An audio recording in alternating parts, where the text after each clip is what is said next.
di Desa Mendayun, ya kan. Saya merasakan tuh kalau sudah mulai balik ke kampung, biasanya kita di pertengahan-pertengahan Ramadan, Bu. Iya. Tengah Ramadan diajak pulang, di zaman kecil saya masih SD lah, SD, SMP. Nah, kalau pagi mulai jam-jam 8 ada pengajian. Perjalanan hidup ini tidak hanya sekedar kita berpikir bagaimana hari ini kita menjemput rezeki, bagaimana kita mendapatkan rezeki itu dengan cara apapun, seperti itu. Ternyata ada cara-cara yang lebih indah, yang lebih elegan dengan mempraktekkan ilmu mandi rezeki.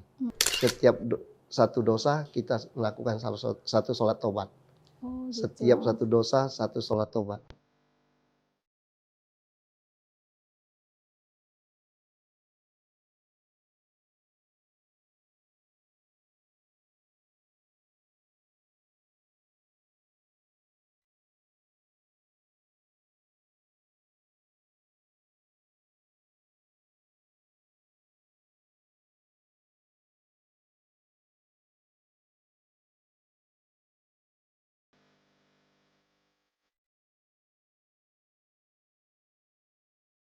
Assalamualaikum warahmatullahi wabarakatuh. Pemirsa, jumpa lagi bersama saya Happy, host Ramadan Insight.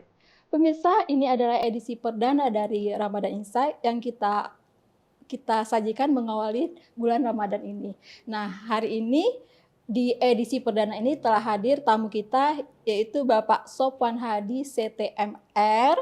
Pak Sopwan Hadi adalah Direktur Eksekutif Kedex Sumsel dan juga Ketua Korwil Magnet Rezeki Sumsel. Selamat datang di Gerah Tribun.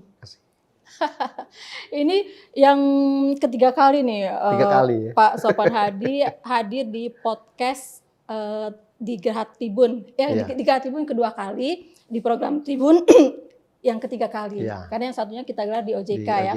Nah, tapi rubriknya tentu beda ya. Nah, ini Pak Sopwan, alhamdulillah spesial kita hadirkan di edisi perdana rubrik Ramadan Insight. Nah, Pak Sopwan, rubrik Ramadan Insight ini antara lain membahas tentang kisah-kisah inspiratif tokoh-tokoh di Sumsel dalam melaksanakan puasa di luar Ramadan.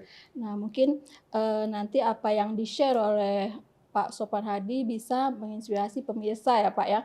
Nah, mungkin kita awali dengan kita mendengar apa nih makna Ramadan versi Pak Sopwan Hadi. Silakan Pak Sopwan. Assalamualaikum warahmatullahi wabarakatuh. Waalaikumsalam warahmatullahi wabarakatuh. Alhamdulillah bersyukur pada Allah di edisi perdana podcast bersama Tribun Sumsel di Ramadan Insight. Saya kembali ketemu sama Bu Happy ini ya. Teman baik, bukan lagi ini seperti orang lain. Kalau sudah bicara tentang Ramadan, ini adalah Ramadan yang selalu dirindukan. Kenapa saya menyampaikan seperti itu? Karena ini adalah tahun kelima, di mana saya merasakan di 5 tahun terakhir ini sebuah nikmat yang luar biasa. Saya dengan anak-anak sudah merutinkan sejak 5 tahun yang lalu, dan insya Allah di Ramadan tahun ini juga kita rutin keliling bersafari. Tarawihnya di setiap malam itu berbeda masjid. Nah, ini yang membuat saya bersama anak-anak selalu merindukan masa-masa ini, karena ya bisa dibilang tidak semua orang bisa menikmati Ramadan, karena ada sahabat-sahabat kita, ada orang-orang terdekat kita, ada teman baik kita yang saat ini ternyata sudah dipanggil oleh Allah Subhanahu wa taala. Kalau bercerita tentang Ramadan, saya kalau di masa kecil, ada sebuah kisah di mana saya betapa menikmati masa kecil saya, karena saya diajak oleh ibu saya, termasuk ayah saya, kita merutinkan bukan hanya mengikuti sholat tarawih berjamaah di masjid, tapi subuh pun kita diajak untuk menyemarakkan masjid dan mengikuti kajian-kajian yang diadakan di masjid tempat kami tinggal. Beneran dulu orang tua saya pegawai Pertamina, dan suasana dan lingkungannya memang masih sangat terasa di zaman itu, di mana kekeluargaan, terus juga kehidupan di masjid, sering ada pengajian-pengajian untuk anak-anak. Iya. Dan saya merasakan di mana zaman itu anak-anak masih sangat diperbolehkan, Bu Re. Sangat diperbolehkan, mereka ada di sekitaran masjid, di dalam masjid. Walaupun kadang saya merasakan kita masih bisa bermain saat itu, ya kan? Namanya anak-anak ya, Iya. masih bisa main. Tapi hari ini kondisinya sudah mulai bergeser, saya lihat.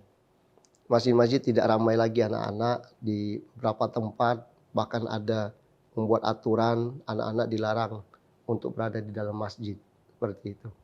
Padahal kondisi ini kondisi yang cukup memprihatinkan, ya kan? Harusnya masjid sebagai kawah di mana anak-anak bisa belajar agama, anak-anak bisa merasakan bagaimana nikmatnya ibadah di dalam masjid, ya kan? Iya. Tapi sangat disayangkan di beberapa masjid ada tulisan-tulisan yang melarang anak-anak untuk ini. Padahal hari ini saya sangat merasakan benar di mana anak-anak saya ajak mengikuti kajian, walaupun sepertinya mereka bermain ya. Iya. Mereka bermain kayak tidak peduli mendengarkan kajian yang kita ajak. Tapi ternyata setelah pulang ke rumah atau juga beberapa hari dari situ, mereka ternyata tahu tuh ilmu yang disampaikan oleh ustadz maupun ustazah pada saat mengikuti pengajian. Iya. Artinya anak-anak kan insting dia, masa-masa keemasan dia itu ada di posisi itu. Iya. Iya kan?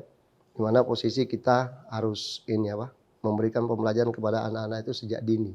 Bukan di saat usia dia sudah beranjak dewasa, kita baru memberikan pembelajaran agama. Seperti itu, Bu Rai. Jadi kanak-kanak itu tahun emas ketika anak-anak menyimpan ya memori yang insya Allah akan sampai mereka dewasa ingat itu ya Pak ya. Nah tadi Pak Sophan bilang menghabiskan masa kecil di suasana yang cukup religi ya. Iya. Jadi biasa ke masjid. Nah itu di mana Pak? Saya dulu tinggal di Komplek Pertamina Pelaju. Pelaju, oh masih di Karena Palembang. saya SD, SMP, SMA-nya di Komplek Pertamina.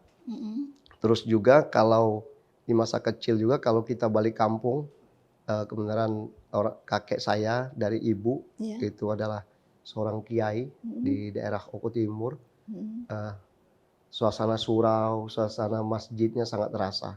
Apalagi di rumah kakek saya itu beliau sering mengajar ngaji di mana banyak anak-anak tuh.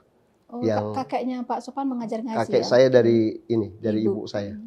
Seorang kiai ulama di kampung di Desa Mendayun, ya kan? Saya merasakan tuh kalau sudah mulai balik ke kampung. Biasanya kita di pertengahan Ramadan, Bu. Iya. Dengan Ramadan diajak pulang di zaman kecil. Saya masih SD lah, SD, SMP. Nah, kalau pagi mulai jam-jam 8 ada pengajian. Di pengajian rutin di tempat kakek saya.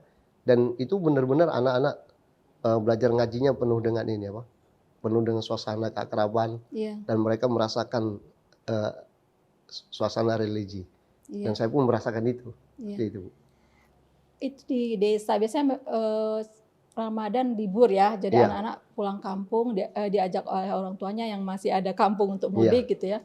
Jadi ada nggak kisah-kisah unik, misalnya nunggu buka bisa, atau istilahnya ngabuburit ya. Jadi nunggu buka, apa tuh yang dilakukan? Kalau waktu di Komplek Pertamina saya masa-masa kecil, kalau di jam-jam 4:30 kita sudah mulai bukan kita keliling-keliling, Bu, suasana sama kayak di kampung tempat kakek saya itu. Jam-jam 4:30 itu kita sudah kumpul di masjid, sudah bikin pengajian, terus juga mendengarkan tausiah dari ustadz ustazahnya, seperti itu kan.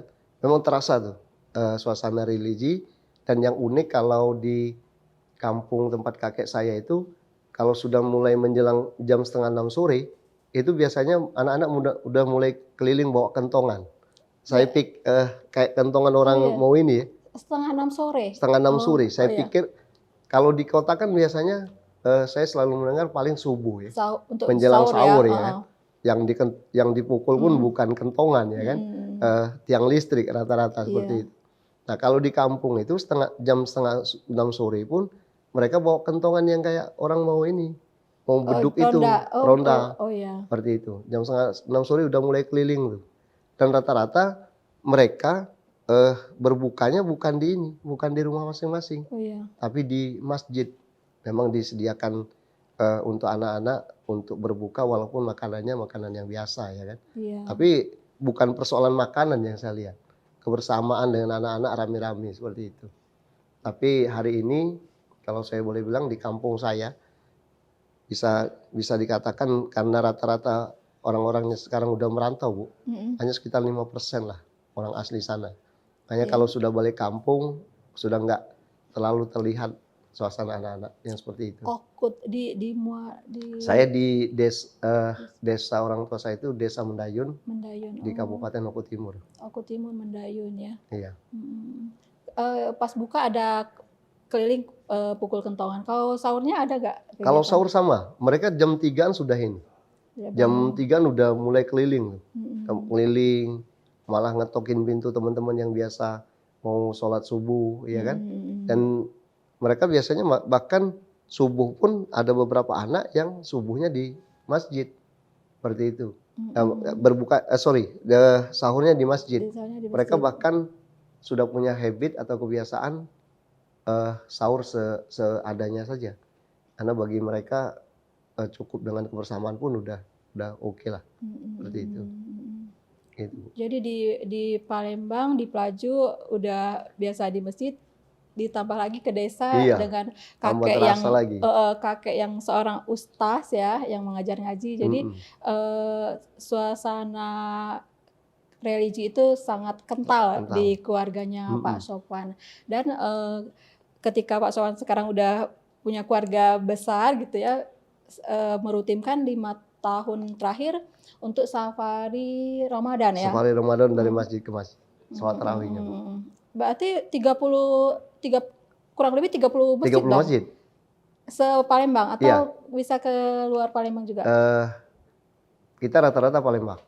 Kecuali kalau seandainya kita ada kegiatan di luar, anak-anak tetap beraktivitas sama. Paling kalaupun mereka enggak dengan saya tarawihnya, mereka mencari masjid yang terdekat. Seperti itu kondisinya. Pak, ini kan insya Allah memasuki tahun kelima. Apa istilahnya itu ya? Yang pengalaman Bapak selama safari Ramadan dari masjid ke masjid itu?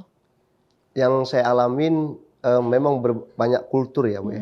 Banyak kultur, banyak pola yang bisa yang saya perhatikan dari perjalanan safari Ramadan itu, dan saya lihat memang masyarakat kita mempunyai kebiasaan-kebiasaan yang berbeda seperti itu. Tapi dari situ pada intinya saya melihat ada sebuah giroh, sebuah semangat untuk masing-masing orang, setiap masjid ataupun tempat-tempat yang saya datangin itu ada semangat mereka untuk menyemarakkan malam-malam Ramadan itu dengan beribadah seperti itu.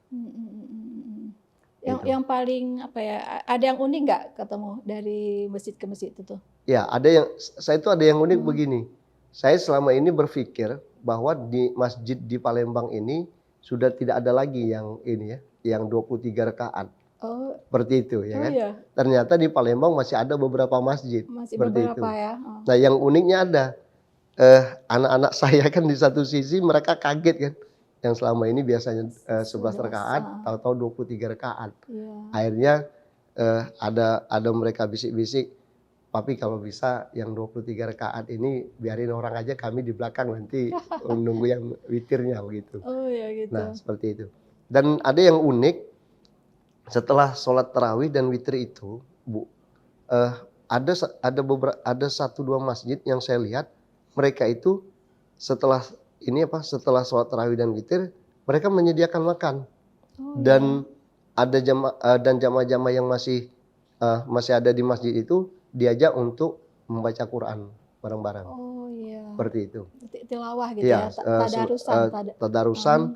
Dan ini ya kalau tadarusannya hanya di malam-malam terakhir, kita memaklumin ya. Malah saya menemukan itu di awal-awal Ramadan malah. Seperti itu. Artinya memang ada semangat untuk uh, menyemarakkan malam Ramadan dengan kajian-kajian Al-Quran seperti itu. Ada apa? Ada apa kenikmatan sendiri ketika safari dari masjid ke masjid itu ya Pak ya? Iya Bu. Nah, tentu puasa jalan, aktivitas Pak Sophan kan padat sekali ya, Iya.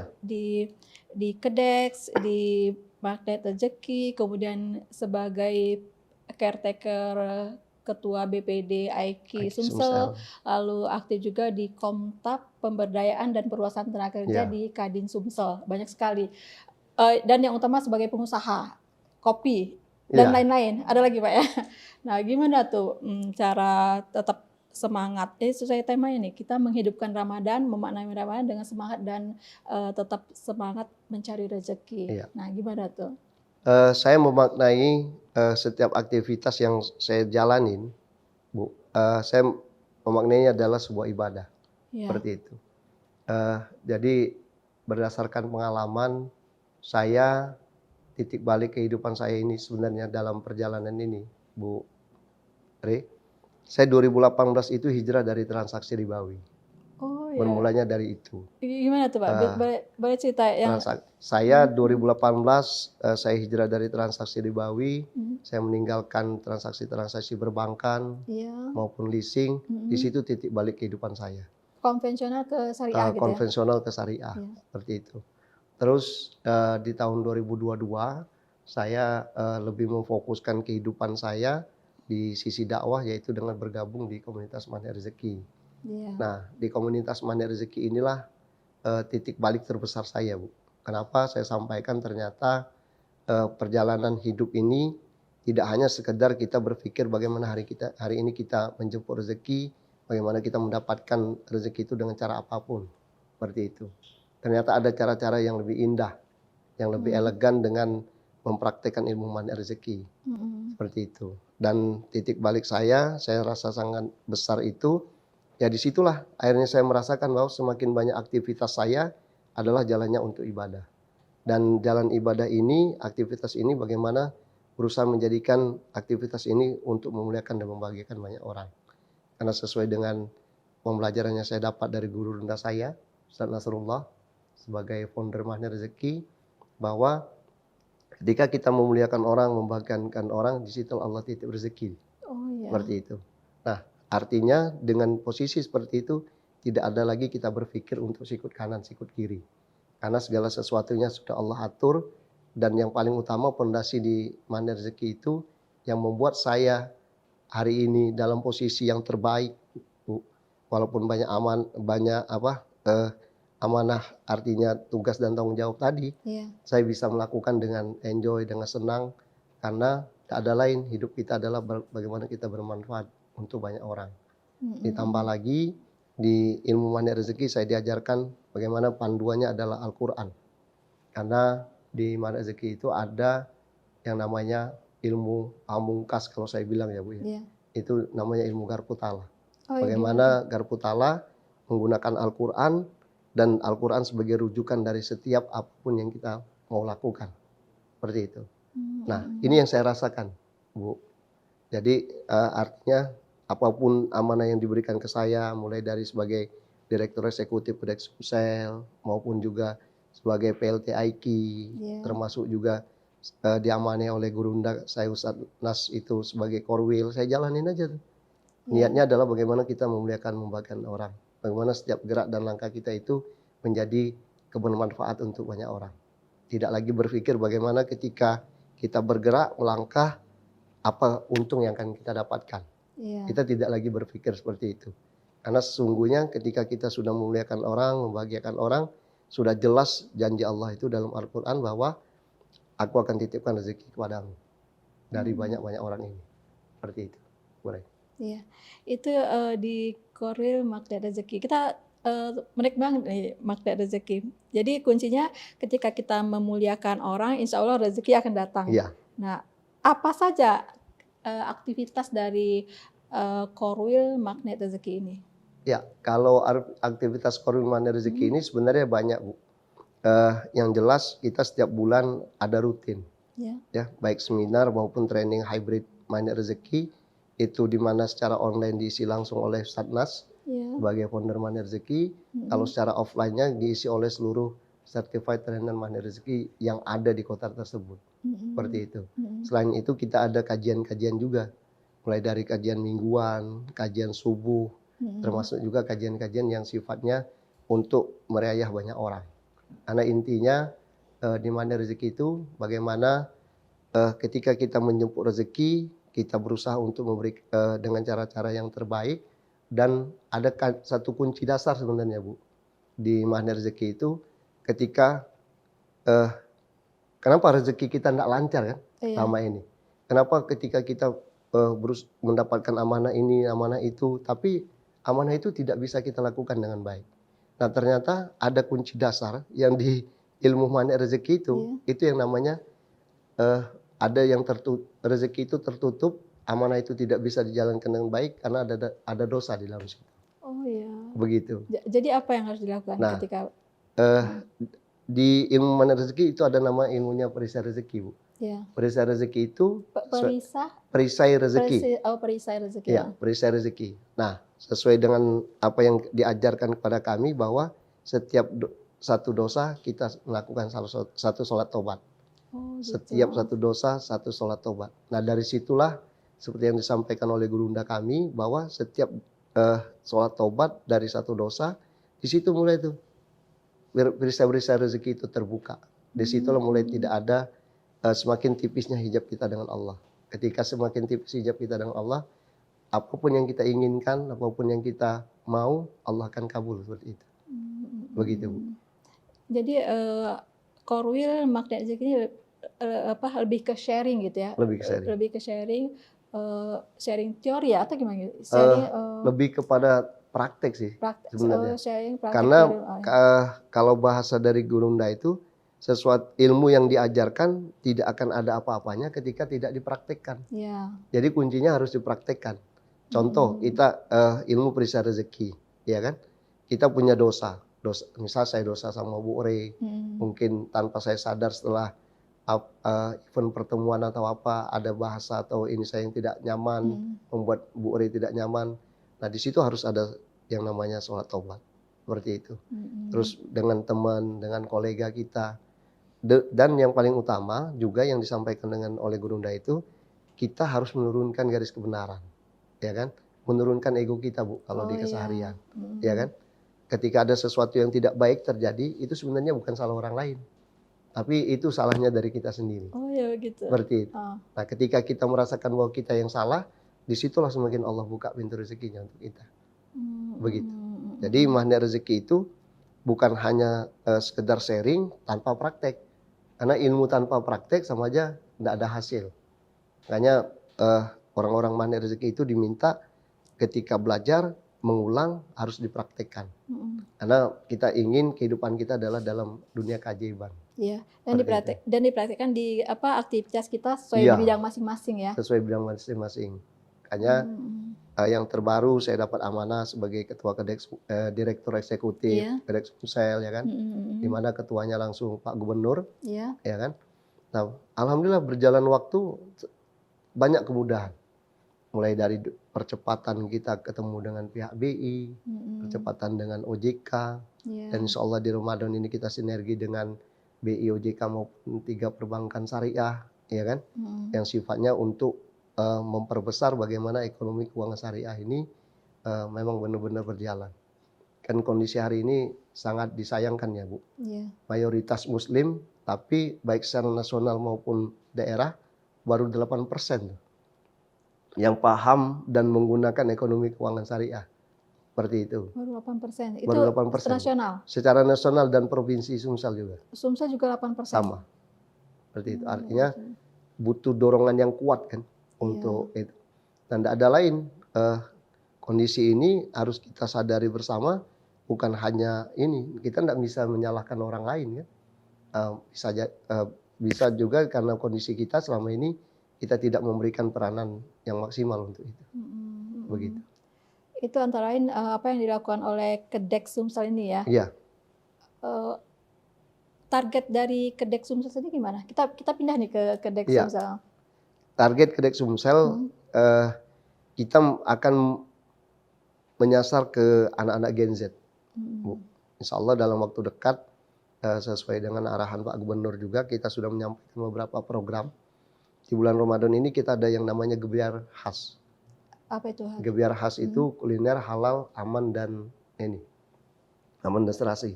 Seperti itu. Nah, ini akan kita launching bersama di 3 universitas. Satu di UIN, yang kedua di Unsri, yang ketiga di Universitas Muhammadiyah Palembang. Seperti itu. Selama Ramadan. Selama Ramadan. Dan kita juga bekerja sama dengan BI, OJK dan 3 perbankan syariah tadi, Bu. Terus di Ramadan ini juga insya Allah kita akan launching program yang namanya Gen 6. Gen 6 itu generasi plus 6. Dan generasi plus 6 ini berawal dari ilmu mahni rezeki, yaitu ilmu spiritual meter, bagaimana tadi yang saya sampaikan dengan Bu Rey tadi, bagaimana anak-anak itu mereka menjadi anak-anak yang memuliakan dan membahagiakan orang. Seperti itu. Nah, kita masukkan di program Kedek Sumsel. Karena kondisi hari ini, anak-anak Gen Z ini ya kan, mereka butuh bukan hanya sekedar mereka menjadi anak-anak milenial. Tapi ada nilai keimanan juga yang harus mereka miliki. Karena kondisi hari ini, media sosial ini kan kita sudah tidak bisa membatasin lagi. Ya Bu ya. Kalau tidak benar, anak-anak sebagai pilar negara ini, mereka lah yang akan membawa negara ini ke depan seperti apa kan. Kalau tidak di backup dengan keimanan dan keakidahan yang benar, ya mereka akan ikut kondisi-kondisi yang sekarang aja. Terbawa arus ya. Terbawa arus. Itu. Brain rot istilahnya. Brain rot. Jadi orang nggak terasa scroll aja nggak tahu apa yang dilihat. Kondisi kan kayak Gen Z sekarang, saya lihat mereka bisa membuat sebuah percepatan kan, Bu. Percepatan mulai dari income mereka bisa, tingkat teknologi mereka juga bisa. Tapi kondisi hari ini, anak-anak sebagian besar kondisinya adalah mereka hanya disibukkan dengan dunianya saja. Ya kan? Nah, di program Gen 6 itu adalah sebuah program di mana ada nilai keimanan di dalam situ, nilai spiritual meter di dalam situ, mengajak mereka bagaimana mereka menjadi anak-anak yang bisa memuliakan dan membahagiakan orang dan memiliki nilai plus. Bukan hanya dia memikirkan dirinya sendiri. Karena kalau di dunia digital sekarang, kalau tidak benar Bu, mereka hanya memikirkan mereka aja kan. Ya contoh pegang HP, orang kiri kanan dia sudah mulai tidak tahu lagi. Seperti itu. Ya enak, mohon maaf kalau yang dipegang media sosialnya yang baik-baik. Tapi kalau yang mereka pegang bukan itu, yang ada nanti kondisi anak-anak terkini kan tingkat keimanannya tidak sesuai dengan apa yang kita inginkan. Seperti itu. Kita nggak terasa nih udah menjelang akhir dari podcast kita. Tapi kita tadi di awal belum bicara tentang menu favorit Ramadannya Pak Sophan nih. Saya kalau menu favorit Carwong Palembang. Kalau orang Palembang masih harus tetap ada pempek. Oh ya pempek ya. Kan? Tetap harus ada pempek. Tapi makanan kalau dari sisi makanan kesukaan, saya sebenarnya enggak terlalu banyak. Kalau sudah ada pecel pun udah cukup. Pecel. Oh ya. Kalau ada yang menyebut pecel, ada yang menyebut karedok, ada yang menyebut gado-gado ya. Kalau saya nyebutnya pecel, Bu. Nah, cukup dengan itu udah oke lah. Seperti itu. Ya apalagi kalau subuh, kalau sudah mulai sahur, saya pun ya mohon maaf karena sudah terbiasa puasa Senin Kamis juga, ya sekedar minuman hangat pun udah cukup. Tapi wajib itu. Sahur ya? Enggak juga sih, kalau sudah mulai terbiasa ya. Seperti itu. Anggota keluarga yang lain juga seperti itu? Kalau ada 2 anak saya yang masih, dimana kalau sahur dia harus bersahur. Karena kalau tak sahur kondisinya enggak terlalu fit kalau di hari-hari bulan-bulan puasa. Seperti itu. Kalau yang lain, terutama anak-anak saya yang laki-laki, mereka karena sudah terbiasa sama mengikuti rutinitas puasa Senin Kamis juga, mereka kadang cukup dengan minum pun, atau tahu-tahu mereka kesiangan, mereka dengan niat aja udah cukup. Seperti itu. Baik Pak. Nah mungkin ini terakhir nih, pesan dari Pak Sophan Hadi untuk semua pemirsa. tentang Ramadan ini. Ya. Silakan. Untuk sahabat-sahabat dimanapun berada, Ramadan ini jadikan Ramadan yang terbaik. Kita tidak tahu, bisa jadi ini adalah Ramadan kita yang terakhir, sahabat-sahabat semua. Pesan saya, isi penuh Ramadan ini dengan Al-Quran, dan jadikan Al-Quran sebagai panduan dari setiap perjalanan, setiap apapun yang kita inginkan. Karena tidak ada lain, hanya Al-Quran saja yang paripurna, yang akan membawa kehidupan kita jauh lebih baik dari kondisi kehidupan kita hari ini. Dan pesan saya dengan sahabat-sahabat, selain menjadikan Al-Quran sebagai panduan dan menjadikan Al-Quran di Ramadan ini sebagai titik balik kita untuk terus membaca dan mempraktikkan, pesan saya di penutupnya adalah setiap dosa lakukan satu sholat tobat. Setiap dosa lakukan satu sholat tobat, karena dari situ Allah akan membuka perisai rezeki kita dan Allah akan berikan apapun yang ada di dalam pikiran kita. Luar biasa ya Pak ya. Pemirsa, tadi apa yang disampaikan oleh Pak Sophan sangat menginspirasi ya. Kita dapat masukan yang sangat berharga. Satu dosa, satu sholat tobat ya. Insya Allah. Saya kira kita udah sampai di akhir nih podcast kita. Mudah-mudahan di kesempatan berikutnya ada lagi podcast dengan Pak Sophan pastinya ya. Amin. Kita sangat mengharapkan. Sukses selalu untuk Pak Sophan. Terima kasih banyak atas kehadirannya. Oke pemirsa, demikian podcast kita. Sampai jumpa di kesempatan berikutnya. Assalamualaikum warahmatullahi wabarakatuh. Waalaikumsalam warahmatullahi wabarakatuh.